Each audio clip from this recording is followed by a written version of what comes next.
بسم اللہ الرحمن الرحیم۔ السلام علیکم ورحمۃ اللہ وبرکاتہ۔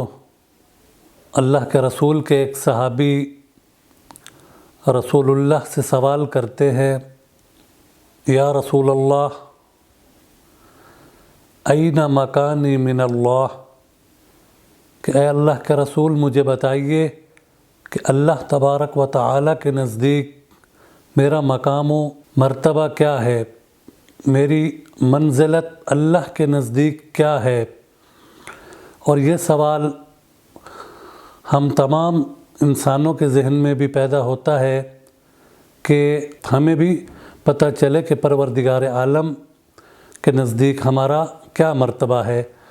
تو اللہ کے رسول نے جب اپنے صحابی کا یہ سوال سنا تو اس کے جواب میں ارشاد فرمایا، من اراد ان یعلم ما لہ عند اللہ، کہ جو شخص یہ چاہتا ہے اسے یہ معلوم ہو کہ اللہ کے نزدیک اس کی قدر و منزلت اور شان کیا ہے، فلیعلم ما للہ عندہ، تو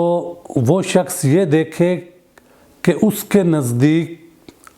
اللہ کی کیا قدر و منزلت ہے، وہ اللہ کی ذات کو کتنی اہمیت دیتا ہے کہ جب اس کے سامنے ایک کام آتا ہے اور اس کی خواہش اور اس کا نفس اسے یہ کہتا ہے کہ اس پر عمل کرو، لیکن پروردگار عالم کا حکم اس کے خلاف ہے،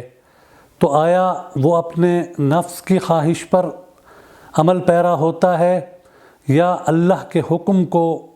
تسلیم کرتے ہوئے اس سے رک جاتا ہے؟ یعنی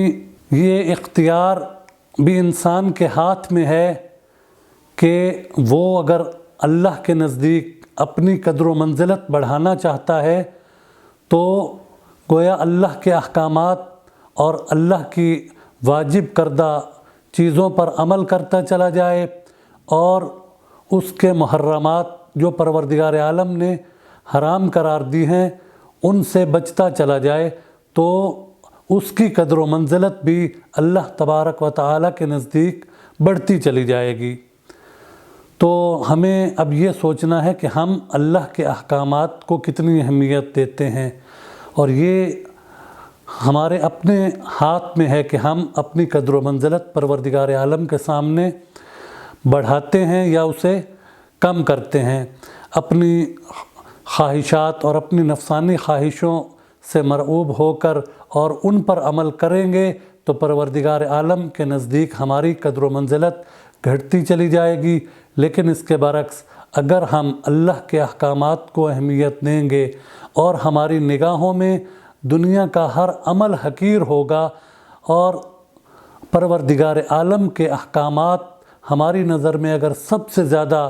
قابل اہمیت اور قابل احترام ہوں گے تو ہمارا بھی پروردگار عالم کے نزدیک اتنا ہی احترام اور اتنا ہی مقام و مرتبہ ہوگا۔ پروردگار عالم سے دعا ہے کہ پروردگار عالم ہمیں اپنے احکامات کی اہمیت کو سمجھنے کی توفیق عطا فرمائے اور ان پر عمل پیرا ہونے کی توفیق عطا فرمائے تاکہ اللہ کے نزدیک ہماری قدر و منزلت بڑھ سکے۔ اللہم صلی علی محمد و آل محمد۔